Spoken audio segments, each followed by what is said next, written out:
ఒక interesting development BJP Rajya Sabha అభ్యర్థిగా పాకా సత్యనారాయణ భీమవరంలో మున్సిపల్ కౌన్సిలర్గా పనిచేసినటువంటి నాయకుడు. అదే ఆయన ఇప్పటి వరకు నిర్వహించినటువంటి అత్యున్నత పదవి. ఇప్పుడు ఎకాఎకిన ఆయన పార్లమెంట్ ఎగువ సభకి నామినేట్ అయ్యారు. బీజేపీ కీలకమైనటువంటి నిర్ణయాలు తీసుకుంటుంది ఆంధ్రప్రదేశ్లో.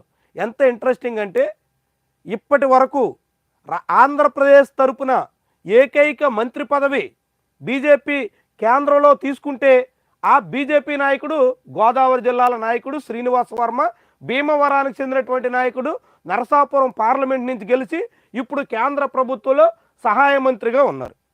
అంటే కేంద్రంలో మంత్రివర్గంలో తీసుకునేటువంటి నాయకుడు గోదావరి జిల్లాల నాయకుడు. ఇక ఏకైక ఎమ్మెల్సీ స్థానం ఆ పార్టీకి వస్తే సోము వీర్రాజుకి కట్టబెట్టారు. ఆయన కూడా గోదావరి జిల్లాల నాయకుడు.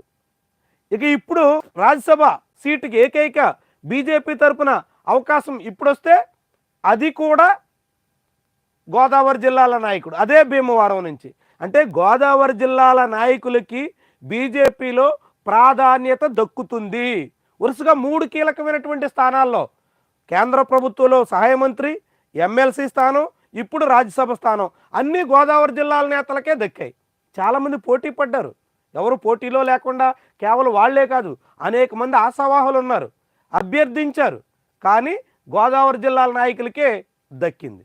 ఇంతేకాదు వీళ్ళంతా ఆర్ఎస్ఎస్ మూలాలు ఉన్నటువంటి బీజేపీ నాయకులు, సుదీర్ఘకాలంగా బీజేపీని నమ్ముకుని కొనసాగుతున్నటువంటి నాయకులు. 1977-76 కాలంలో ఆర్ఎస్ఎస్లో చేరి అప్పటి నుంచి తను స్టూడెంట్గా ఉన్నప్పుడు, లా స్టూడెంట్గా ఉన్నప్పుడు, న్యాయవాదిగా ఉన్నప్పుడు నిత్యం అదే పార్టీ వెంట సాగినటువంటి నాయకుడికి ఇప్పుడు రాజ్యసభ అవకాశం వచ్చింది. శ్రీనివాస్ వర్మ అంతే, పార్టీ మారిన నాయకుడు కాదు. సోము వీర్రాజు కూడా అంతే, పార్టీ మారిన నాయకుడు కాదు. దశాబ్దాలుగా బీజేపీ వెంట కొనసాగుతున్నటువంటి వాళ్ళు. మరొక ముఖ్యమైనటువంటి అంశం ఏంటంటే ఈ 3 నాయకులు చంద్రబాబు తీరుని గట్టిగా వ్యతిరేకించేటువంటి నాయకులు. చంద్రబాబు వ్యతిరేక శిబిరంలో ఉండేటువంటి నాయకులు. బీజేపీలో చంద్రబాబు అనుకూల నేతలు, చంద్రబాబు వ్యతిరేక నేతలు 2 శిబిరాలుగా ఉంటారు అన్నది వాస్తవం. ఆ శిబిరాల్లో వీళ్ళంతా చంద్రబాబు వ్యతిరేక శిబిరానికి చెందినటువంటి నేతలు. పాకా సత్యనారాయణ కూడా చంద్రబాబు వైఖరిని తీవ్రంగా తప్పుపట్టేటువంటి నాయకుడు, చంద్రబాబు తీరుని బహిరంగంగానే విమర్శించేటువంటి నాయకుడు. టీవీ డిబేట్ల సాక్షిగా చంద్రబాబుని అనేక సందర్భాల్లో తీవ్రంగా దుయ్యబట్టినటువంటి నాయకుడు. అలాంటి నాయకులకి ఇప్పుడు బీజేపీలో ప్రాధాన్యత దక్కుతోంది. అది కూడా చంద్రబాబు మద్దతుతో.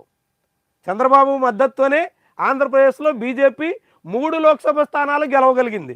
టీడీపీ లేకపోతే బీజేపీ 1% ఓటింగ్ కూడా లేనటువంటి పార్టీ. తెలుగుదేశం పార్టీ, జనసేన మద్దతు ఇవ్వడం వల్లే 3 పార్లమెంట్ సీట్లు గెలవగలిగింది. తెలుగుదేశం పార్టీ మద్దతుతోనే శాసనమండలిలో చోటు దక్కించుకోగలిగింది. లేకుంటే బీజేపీకి ఉన్న 8 మంది ఎమ్మెల్యేలతో ఎమ్మెల్సీ సీట్ రాదు. ఇప్పుడు చంద్రబాబు మద్దతుతోనే రాజ్యసభలో 2వ సీటు దక్కించుకుంది. ఆశ్చర్యకరం. ఆంధ్రప్రదేశ్కి 11 మంది రాజ్యసభ స్థానాలు ఉంటే 175 అసెంబ్లీ స్థానాలకు గాను దాదాపు 18 మంది మద్దతు ఉంటే తప్ప ఒక్క రాజ్యసభ సీటు కూడా రాదు. కానీ బీజేపీకి 8 మంది ఎమ్మెల్యేలు ఉన్నారు. 2 బీజేపీ ఎంపీలు గెలిచారు. ముందు ఆర్ కృష్ణయ్య బీజేపీ తరపున మొన్న డిసెంబర్లో రాజ్యసభకి ఎన్నికయ్యారు. ఇప్పుడు పాకా సత్యనారాయణ, ఈయన ఇప్పుడు బీజేపీ తరపున 2వ రాజ్యసభ సభ్యుడిగా ఆంధ్రప్రదేశ్ నుంచి గెలుస్తున్నారు. అంటే 8 మంది ఎమ్మెల్యేలు ఉన్నటువంటి పార్టీకి 2 రాజ్యసభ సభ్యులు వస్తున్నారు. జనసేనకి 21 మంది ఎమ్మెల్యేలు ఉన్నారు, ఒక్క రాజ్యసభ సభ్యుడు కూడా లేరు. పాపం ఎంత ఆశపడ్డాడో నాగబాబు. ఆయనకి అలాంటి ఛాన్స్ లేకుండా మొండి చేయి చూపారు. మంత్రి పదవి ఇస్తానన్నారు, అది కూడా లేకుండా ఆయన ఇంకా వెయిటింగ్ లిస్టులోనే కొనసాగిస్తున్నారు. అంటే జనసేనకి 21 మంది ఎమ్మెల్యేలు ఉన్నా ఒక్క ఎంపీ లేరు. బీజేపీకి 8 మంది ఎమ్మెల్యేలతోనే 2 ఎంపీలు వచ్చారు. ఆ ఎంపీలు కూడా చంద్రబాబు వ్యతిరేకులు. చంద్రబాబుని నిత్యం ప్రత్యక్షంగా పరోక్షంగా తీవ్రంగా విమర్శించేటువంటి నేతలు. చంద్రబాబు మద్దతుతోనే చంద్రబాబు వ్యతిరేకులకి అటు శాసనమండలిలో ఇటు రాజ్యసభలో బీజేపీ నాయకత్వం అవకాశాలు ఇస్తోంది. అంటే చంద్రబాబు బలాన్ని వాడుకుని, చంద్రబాబుని ఉపయోగించుకుని చంద్రబాబుకి వ్యతిరేకులందరికీ కీలకమైనటువంటి స్థానాలు కట్టబెట్టేందుకు బీజేపీ వ్యూహాత్మకంగా ముందుకు సాగుతోంది. భవిష్యత్తులో తెలుగుదేశం పార్టీని మరింత ఇరకాటంలో పెట్టడం ఖాయం అనేటువంటి సంకేతాల్ని బీజేపీ చాలా స్పష్టంగా ఇస్తోంది.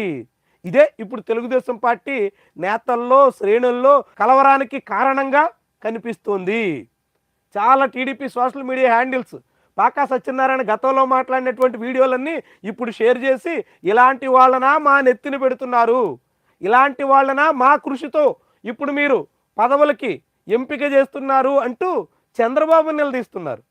తెలుగుదేశం పార్టీ నేతలు చంద్రబాబు నిలదీస్తున్నారు.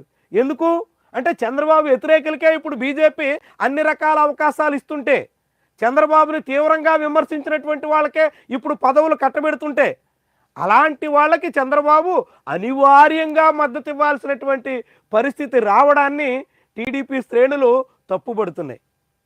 ఇప్పుడు ఆంధ్రప్రదేశ్లో 135 మంది ఎమ్మెల్యేలు ఉన్న తెలుగుదేశం పార్టీకి కూడా 2 రాజ్యసభ సభ్యులు ఉన్నారు.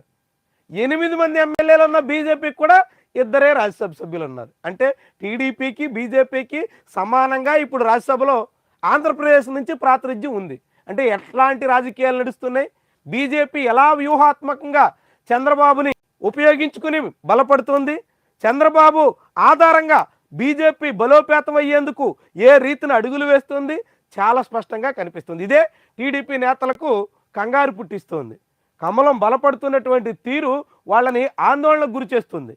ఇది చాలా ఇంట్రెస్టింగ్ డెవలప్మెంట్ ఆంధ్రప్రదేశ్ రాజకీయాల్లో.